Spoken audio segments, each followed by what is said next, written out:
Fala pessoal, sejam muito bem-vindos ao Psiconsciência, o nosso podcast que trata de processos psicológicos.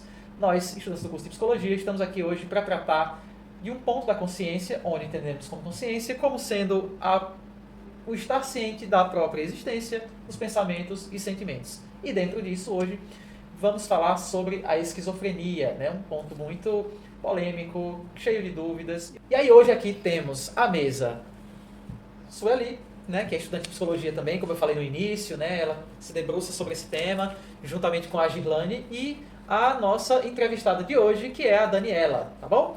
E aí, vamos lá, gente, o que a gente tem hoje para falar aqui com o pessoal? Boa noite, me chamo Sueli, sou estudante de psicologia e nós vamos debater um pouco sobre a esquizofrenia.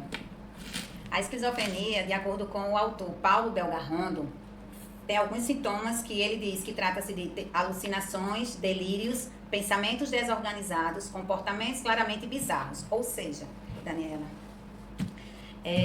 em qual momento o Leonardo, né, seu irmão, como a família começou a perceber esses sintomas e como ocorreu? Ok, pessoal. Primeiramente, queria dizer que é uma honra, né? Como estudante de psicologia, eu sou pedagoga, né? Já há mais de 20 anos, eu trabalho com a orientação educacional, que está muito ligada à psicologia, né? Sim. E tenho uma experiência pessoal, familiar, né? Com uma pessoa que sofre de esquizofrenia, né? Que é uma doença ou um transtorno. Tanto se enquadra na questão de doença, em questões cerebrais, né, neuronais, como também se encaixa na questão de transtornos por conta da dificuldade de socialização, né, como a Sueli falou, da questão da expressão das emoções, né, o diagnóstico da esquizofrenia, ele vem um pouco no final da infância, entrada da adolescência, né, mas o marco é entre os 14 e 15 anos. No meu irmão, Leonardo, aconteceu, acho que um pouco antes, eu diria, né, em torno dos 9 anos de idade. Ele começou a apresentar sintomas repentinos, foram assim da noite para o dia mesmo. Começou e foi percebido na escola, né? A gente estudava juntos e eu sempre cuidava dele, por ele ser mais novo. E a professora sempre me chamava nos finais do horário, né, quando eu ia buscar ele, que ele não estava correspondendo, ele estava isolado, ele não estava mais socializando, né? De início, né, a família não associava, né, a nenhum transtorno, achavam que era alguma coisa em relação à escola, em relação a questões mesmo de criança, né? De adaptação, né, sala superlotada, escola pública. Mas aí vieram os primeiros episódios de delírio. Ele começou ele delirava, ele acordava de madrugada, ele dizia coisas desconexas, né? Aí pensavam que ele era sonâmbulo. Chegava a ter delírio, tipo, acontecer a perca da realidade, da consciência? Sim, ele tinha vários episódios. Sim. Ele não tinha consciência de que aquilo não era real. Sim. Né? Para ele era real. Algo relacionado à dissociação da realidade mesmo. Ele era totalmente desvinculado mesmo.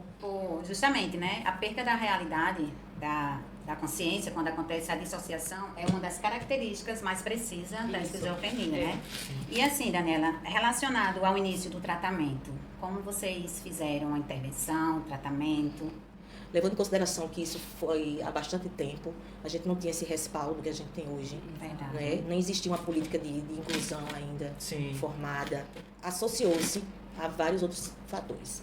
Ele teve uma queda de cavalo, então acharam que foi por conta da queda do cavalo. Ele fez exames, né, tomografias, ressonâncias e tal. E foram descartando, né?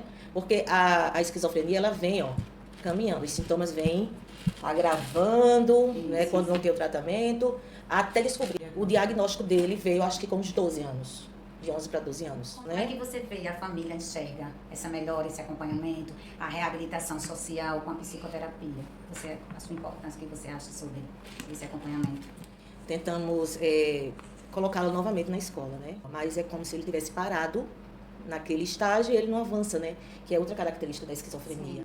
Tudo que ele se refere é ao passado, né? É como se tudo tivesse ficado lá atrás, né? Isso para a família foi muito difícil, foi um luto. A esquizofrenia dele foi a esquizofrenia psicótica.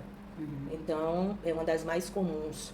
Mas também tem os psicóticos, Tem as esquizofrenias que são catatônicas, as pessoas Sim. ficam como se fossem paralisadas com aqueles movimentos estereotipados, né? A gente tem que pesquisar, a gente tem que ver relatos, Sim. né?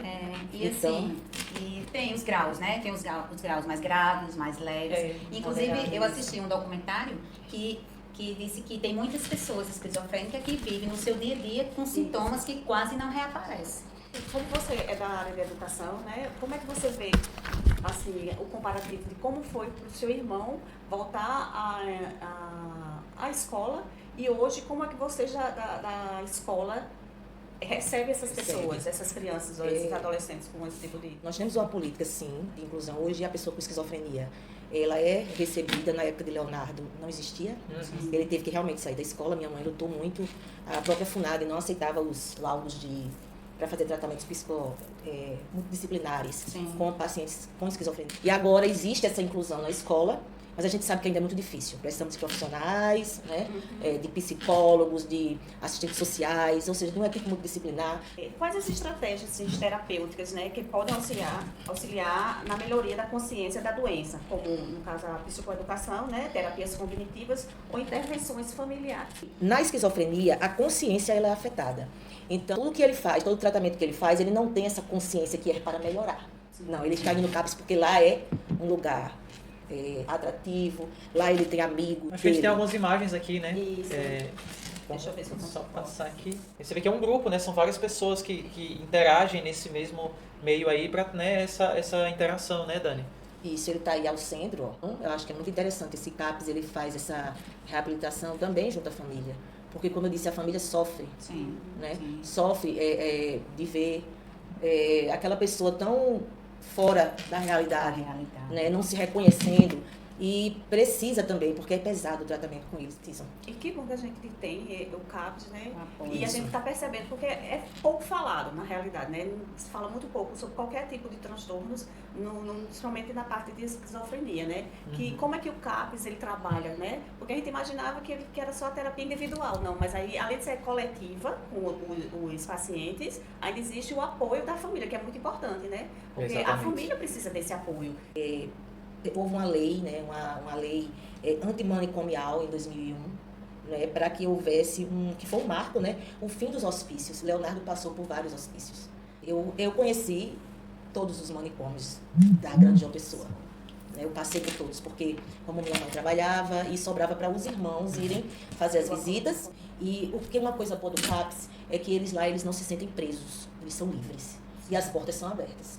Claro que cada um, tem uns que vão por conta própria, com os próprios pezinhos, tem uns que são levados como Entendem a Leonardo. necessidade da intervenção, né, Dani? Isso é E importante. eles lá são vistos como livres, eles estão lá livres, eles não são presos. Então eu acho que essa lei, ela foi um marco, sabe, para essas pessoas voltarem para o convívio da família. E para a família ter esse apoio. E os manicômios hoje, as internações, vou dizer assim, ficou apenas para os casos onde a terapia, a medicação não está surtindo mais. E pessoas que não têm apoio em família, não têm família. Ele já teve Né? alguma coisa assim, referente à chave sobre perseguição da Sim, sim. Pessoas perseguem, pessoas mandam ele fazer as coisas. Ele acorda já com um pensamento fixo, né? Sim. Aquele pensamento fixo. Tudo é mesmo relacionado aos delírios, às alucinações, é tudo do jeito aí. A questão da socialização em casa que ele não tem. E o principal de tudo, ele não demonstra emoções. Essas emoções que você fala é afeto? Qualquer emoção. Ele não tem, ele não chora, ele não demonstra alegria, ele não demonstra tristeza, a gente não sabe quando ele tem uma dor. E aquela questão, né, as emoções colocadas nos lugares errados, como diz, né? Ele ficava sorrindo, ele sorria, aquele sorriso que não para, descontrolado. Sim, risos né? descontrolados. E, gente, é muito, para quem convive, é muito difícil, O caso dele é considerado grave? grave, Uhum. grave. E sem cura, né? Como você falou, sim. infelizmente, né? Muito obrigado. Eu gostaria de agradecer pelas contribuições de cada um aqui, Dani com a sua história de vida, as meninas também trazendo aqui as abordagens, os questionamentos. Eu acho que foi uma conversa muito proveitosa, super esclarecedora. Eu acho que isso aqui veio com muitos ensinamentos, né? O que é que a gente pode deixar, né? Que ainda existe muito estigma relacionado à esquizofrenia. O que é que a gente pode fazer para mudar? Então, por isso, a importância de nós conscientizar a sociedade, as pessoas, políticas públicas, para que essas pessoas vivam com dignidade, autonomia e inclusão. Exatamente. Eu gostaria de agradecer a todo mundo aqui pelas contribuições, pelos momentos de aprendizado, né? Nos vemos no próximo Psiconsciência, tá? Até mais! Até mais. Até mais.